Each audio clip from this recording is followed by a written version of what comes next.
এখানে একটা পর্যটন কেন্দ্র, প্রচুর মানুষ আসে। এখন 100 টাকায় আসা যাওয়া করা যাচ্ছে, এটা কি চোখে দেখছে? দেখুন, আমরা তো বিভিন্ন টুরিস্ট স্পটে গেছি।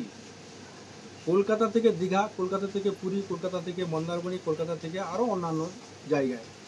সেই জায়গায় আমি দেখেছি যে আমাদের কলকাতা থেকে বকখালি, যদিও রাস্তাটা আছে প্রায় 137 কিলোমিটার, কিন্তু যাতায়াতের যে খরচটা অত্যন্ত সীমিত, প্রায় 100 টাকায় কিন্তু আমরা যাতায়াত করতে পারছি।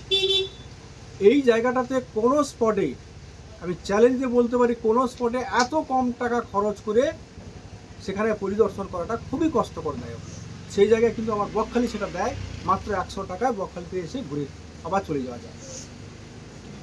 এবং আরেকটা কথা আপনাকে বলি যে বকখালিতে একটু টুরিস্টদের একটু আনাগোনাটা একটু কমেছে। তার কারণ কিছু রয়েছে, যে আমাদের বকখালিটা অ্যাকচুয়ালি একটা সাইট, একটা দিক। কিছু কিছু কাজ আমাদের বাকি আছে।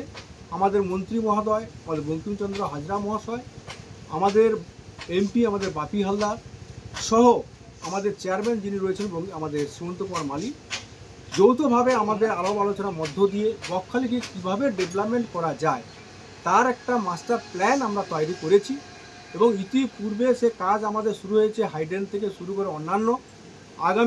আগামী 2-3 বছরের মধ্যে দেখবেন যে আমাদের ফ্রেজারগঞ্জ তথা বকখালি নবসাজে সাজ্জিত হবে।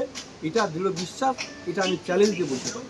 আমরা পরিচয়। নীলকণ্ঠ ভবন, কর্মাধ্যক্ষ, নামখানা পঞ্চায়েত সমিতি, খাদ্য সরবরাহ।